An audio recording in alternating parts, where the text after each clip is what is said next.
everybody. Okay, this is getting a little bit annoying. This will have to be the third time because every time I try to do something, I keep dropping my phone or turning it off, and I'm not really good at editing, so I can't make like different clips and put them together. I wish I could. Okay, anyway, complaints over. So I've been tagged for the first time on the tag wagon. Yay! It's Tag Tuesday, and Criminali has tagged me for the Truth or Dare Garb August tag, and it comes at a really fun time. So, because I have rediscovered the ultimate smut from my childhood. Is that? Sorry, I'm trying to figure it out if that's dust on my phone or if that's something on my head. Okay. How would you personally describe trashy books? Oh, by the way, this is a truth or dare tag, so I guess if you don't want to answer, you have to take one of the dares. But I'm just going to do it all, or most of it anyway. I think there's one that I don't want to do for the dares. How would you personally describe trashy books? I think that for the most part, books that are considered trashy are basically like the soap operas on the page. If you've ever watched a soap, they tend to be very plot driven.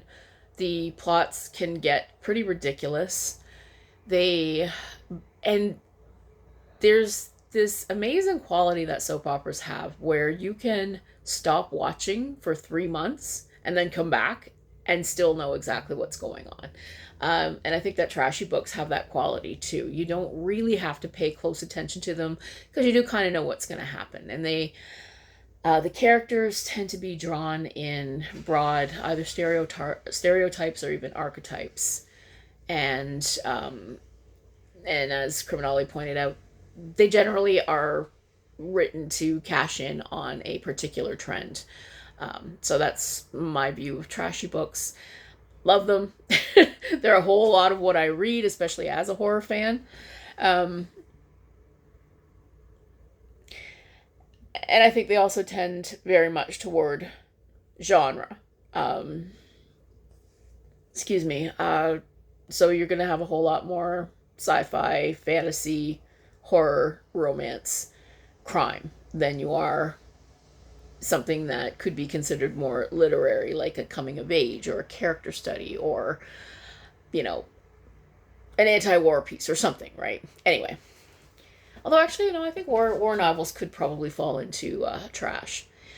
What is the trashiest book you own? Oh, I own a lot of self-published Kindle books, especially in the horror genre. The covers are just very amateurish. A lot of them tend to be. I find they fall into a trap of the ideas being bigger than the writing skill used to present them, which I know sounds really weird, but I always find that the ideas are there, but they haven't quite got them across as well as I think they would like if they were more skilled. What is the trashiest situation you have ever been in? Oh, yuck. Pull up a stool. When I was in high school, okay, and you can judge me for stuff I did 30 years ago, or you can just go, man, that was kind of bad. Um, my friends and I did a lot of illicit drugs, mostly acid, weed, that kind of stuff. And honestly, it was a lot easier for us to get illegal drugs than it was to get legal alcohol because it was still illegal for us, right? We were underage. Um, and at the time, also, by the way, speaking of trash, I drove probably the trashiest of all trash cars. I drove a 1978, I believe it was, Plymouth Horizon, and it was absolute junk. It had a hole in the floor, and the doors one side had frozen open. The driver's side froze open, so I had to wrap the seatbelt around the handle to keep it from flying open. And the passenger side had frozen shut. So if anybody wanted to get in and out of it, they had to go in and out the window. Okay, so this Fred Flintstone car. My friends my friend Joe, who was a couple years younger than me, and he was already starting to get kind of addled with the drugs, unfortunately. He had apparently stumbled on some kind of connection, so we had to meet them in this incredibly skeezy motel at the edge of town. So we get in my little Fred Flintstone car, go to this skeezy, skeezy motel, and wait for drugs. And one of the most unrealistic portrayals that I've ever seen on TV is drug dealers who are punctual and show up.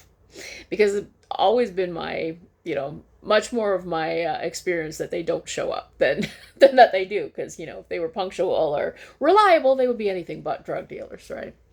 So yes, I have been in some very trashy situations. But that's life in the trailer park for you, right? I know, you wouldn't know it to look at me, but I do actually have a university education. I went to university to try to get away from all that, and yet here I am. Have you ever read a book so spicy that you cease to be the master of your domain, or which book has the best smut scene you've ever read? And I am going to actually use this as well as the did you ever read trashy books from your parents' shelves as a kid? Now, both can be sort of summed up by this one book. When I was a kid, I think I was about maybe 11 or 12, I had been snooping in my mother's closet, which is probably not a good thing. Now, I had told you before that my mother didn't care what we read so long as we read. But that's not entirely true, because she tried to hide this book from me. And I'll tell you more about it. I mean, what little more there is during Garb August. I want to save something for Garb August. Hang on a sec. All right, so I had found this book, and it was a very dirty book indeed, in my mother's closet when I was about 11. The Sexecutioner Tongue-in-Cheek. Look at that. Oh boy, oh boy. So here's the blurb. Cherry Delight, the girl from NYMPHO, the New York Mafia Prosecution and Harassment Organization, concocts a Chinese menu uniquely her mix, a lovely red-headed sexpot with an arsenal of deadly weapons. Stir with 3 members of the mafia who try to hide in China. And like any good Chinese meal, you'll be hungry for more right after you've finished. Oh, and yes.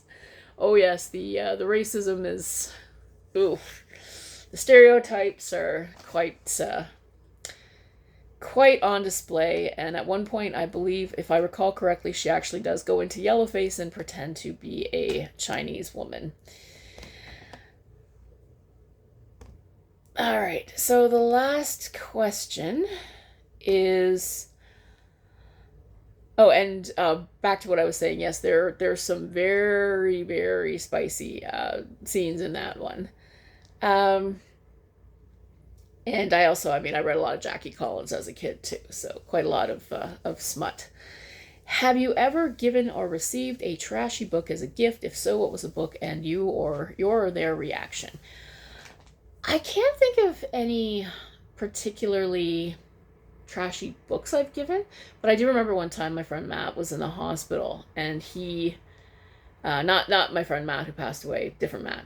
Yeah, when you're born in the 70s, Matt and Jen are very common names, and I had multiple friends with the same names, but my friend Matt that I went to high school with, he actually had a hole in his lung, and he smoked. I don't know why.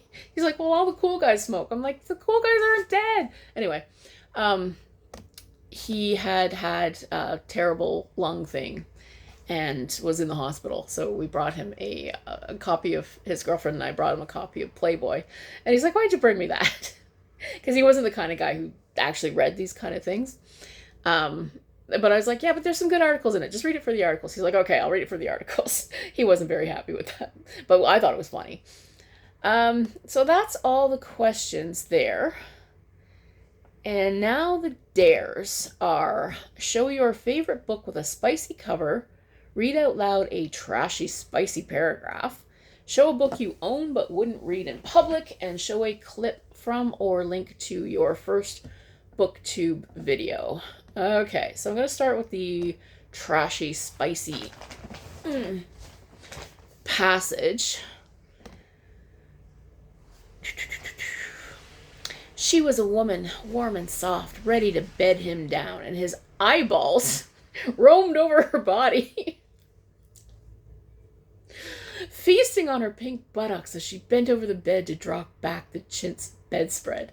He could see the black crotch hairs between her upper thighs as she leaned, and his heart thudded with sexual excitement. This was the 70s, by the way, so they got the big...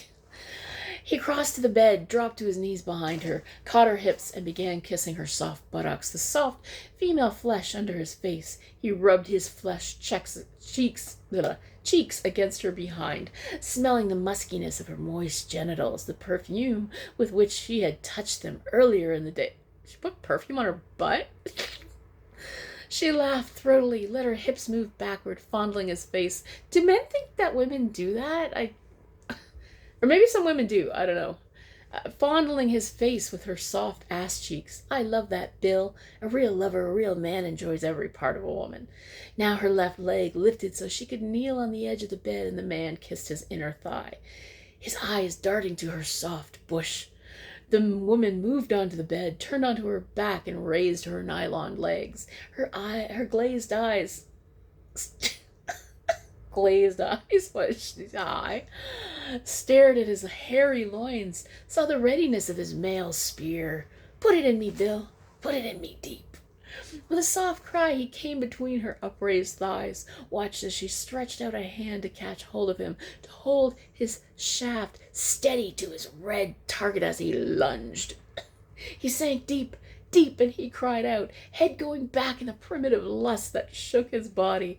Forgotten for the moment were the papers inside his jacket pocket, his Colt revolver in its shoulder holster, his $5,000 he had paid this woman. This better be some... Maybe that's why she puts perfume on her butt and get paid $5,000. All that counted now was his flesh and her flesh, hard and aching in the moist grip of her body that held him. Her hips moved gently, squirming. Tina Carfacci was panting herself, sobbing to the thrust of his male shaft, to the dig of its velvety steel against her vaginal walls. She too had forgotten the reason for meeting this man, and the fact that 3 men were even now leaving the barn grill to kill him. Her bare arms came up to wrap around his body, to hold him close. Their bared hips rose and fell. On the sidewalk outside the apartment house, Enzo Fuselli, Cesare Ionato, and Tommaso Ribaldo walked with slow strides, neither lazing along nor hurrying. They moved as do men on a mission, without pausing to do more than watch for traffic as they came to a street intersection or observe with careful eyes the fact that no police squads were in sight.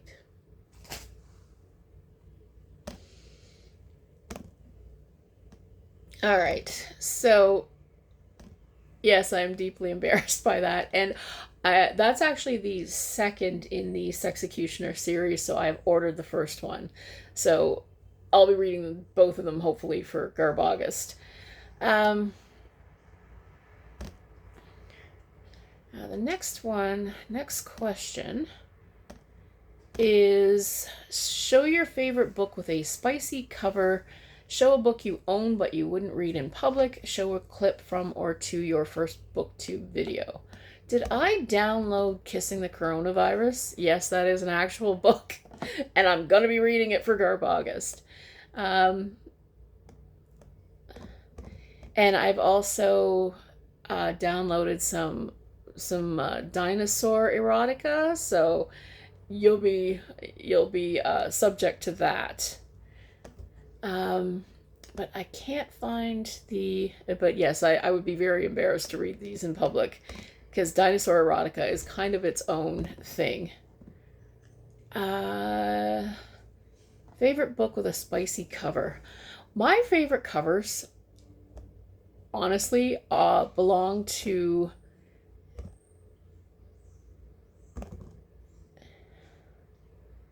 Come on. There we go. My favorite covers belong to a self-published writer named Jeff O'Brien. that I've been following on Facebook for some time. And his covers are spectacular. Big Bubenstein. So that's one cover, and that's another cover. So there's Big Bubenstein for you. I'd like to get to it. I may not, but I'm going to try for Garb August because, I mean, it fits perfectly. And I think the premise is something about, I don't know, boobs and revitalizing dead things. So I think that might be all of the dares. So I've tried to, I'm not very well set up here. And I guess I can probably put a link in the first thing. It's actually a book trailer for a book that I edited years and years ago.